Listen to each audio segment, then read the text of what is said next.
make an amino acid happy in a peptide bond, you want there to be resonance in that peptide bond. Therefore, it needs to be planar.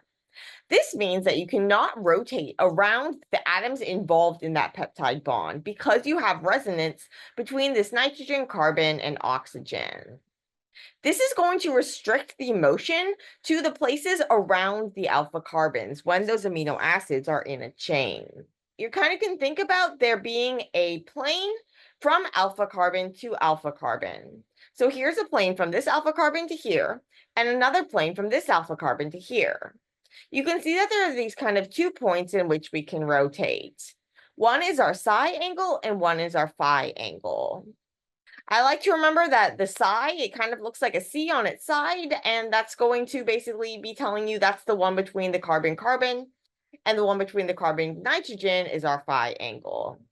Now, I don't think knowing which one's which is that important, but I do think that what's important is the idea that they're going to be restricted to specific places. And you'll see that these specific angle combinations of your phi and your psi angle is where you're going to see points cluster on a Ramachandran plot.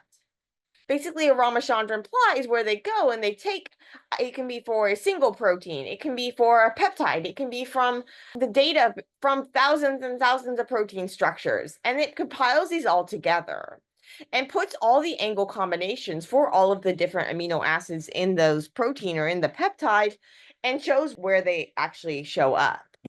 And so you'll see that there are distinct places that are actually going to be preferred regions, and then outside of that, the angles are less favorable. Another important thing is that there's places where things are clustered.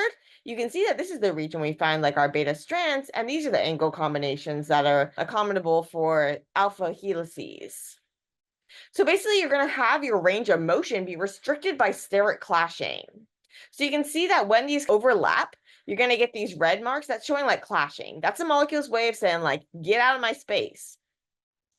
And so there's going to be this restricted motion, but you can see there's still kind of like a range.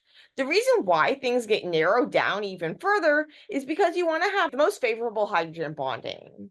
So hydrogen bonds are very orientation specific. They're strengthened when things are kind of like in a line. And so things to be in a line in a distinct structure, you need to take on more strict angles than just saying, okay, it's got to be in this region. And so that's why you get things locked in place a little more in those alpha helices and in those beta strands in terms of our angles. And you're going to be further restricted based on what the properties of the side chain are. So what amino acids are we looking at? So if we're looking at here, we've basically got an alanine. We've got our CH3 group here. It's not that big, so we can still kind of rotate a lot. But if we had something big and bulky, well, now the clashes will be worse, because although it doesn't look like there's that much stuff here now, when we go and we actually show the sizes of all the atoms, you can see that those are pretty darn big. There's not very much room in order to rotate without having clashes. We can actually go and look at this. So I love this tutorial from Eric Martz, and there's an interactive version of it too that you can go and walk through. But it is a nice job of kind of like walking through the various natures. So a dihedral angle, that's just an angle between our planes. So like a dihedral angle would be like the angle between these planes. And so phi and psi are examples of dihedral angles. You can see that if you were to fix one of the angles in place and rotate the other angle, there's only going to be a set of regions in which you don't see those clashes. You don't get those van der Waals overlaps. That would be physically impossible. So the kind of like allowed regions are going to be points where you're going to find them cluster on a Ramachandran plot. But just because it's allowed doesn't mean it's preferred. And so the preferred regions are going to be the places where you get more of this density cluster. And you can see that basically there's only kind of like a range of things. So here we had fixed the psi angle at 165, and now we're going to be seeing which kind of ranges can we have for our phi. We can do similarly if we were to fix our phi angle, and we would see that we have like kind of 2 distinct ranges, and those correspond to the beta strands and the alpha helices. What about in the center where we don't really see anything? Well, that's because you're going to have clashes at basically all of the positions. And so even when we're talking about glycine, that can be the most flexible, you'll see the dots scattered all over. Basically, glycine, it messes things up because it's too flexible, but even it cannot take on that angle of having a phi of 0. So remember that the steric clashing is limiting what angles it can take on. And so the bigger amino acids would be even more restricted. The smaller can have a little more freedom. But then even within that freedom, well, then they're going to take on more distinct angles. They kind of concentrate them more in these specific places because that's going to be conducive to having the hydrogen bonding that's needed to stabilize your alpha helices and your beta strands. And proline, well, that weird is just found like in a couple weird places. So basically, proline has that side chain that wraps back in on itself and limits its motion of the backbone even further and prevents it from doing hydrogen bonding. So you're really not going to find that guy in like a helix or a beta strand, but you might find it in one of the like turns between those strands. Bottom line, you single glycine and proline out on a Ramachandran plot. Often you'll have like a plot of all the amino acid residues except for glycine or proline. And so remember, residue is just a word that we call the kind of remainders that are left over when you link up amino acids. What was an amino acid we now call a residue.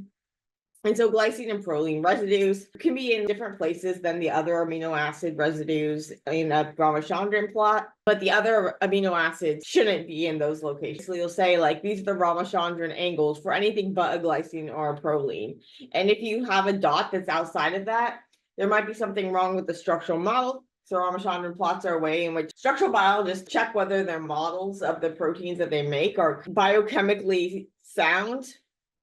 And so you might see something like Ramachandran outliers when you're looking at a structural model. And so we'll talk more about that, but not here. Know that that's where that comes from. There are lots of great tools linked to. They are basically, you can play around with this. You can see if you were to go and just look at a single peptide, it lets you do things like look at proteins. So you can see that here we have fewer points because it's just a small peptide, whereas this is from 100,000 high quality general case data points. And so this is kind of like an average. But then you can also do it. You can see that glycine and proline take on these weird distributions. And you can go and you can look and you can see that myoglobin, well, it's got a lot of alpha helices. And if we go and we do a Ramachandran plot for that, well, now we're going to see that we're going to see more of the alpha helix regions. And concavalin, which is beta strands, well, now we're going to see more of the points cluster in that beta strand region. And if we have something that has a lot of each, we're going to see a lot of each in the classic areas. So that's how you interpret these sorts of things. So you'll have a different Ramachandran plot for each protein or for each amino acid or peptide or whatever you want to do. You'll have characteristic angles, or you'll see a summary one from the data from a lot of different things.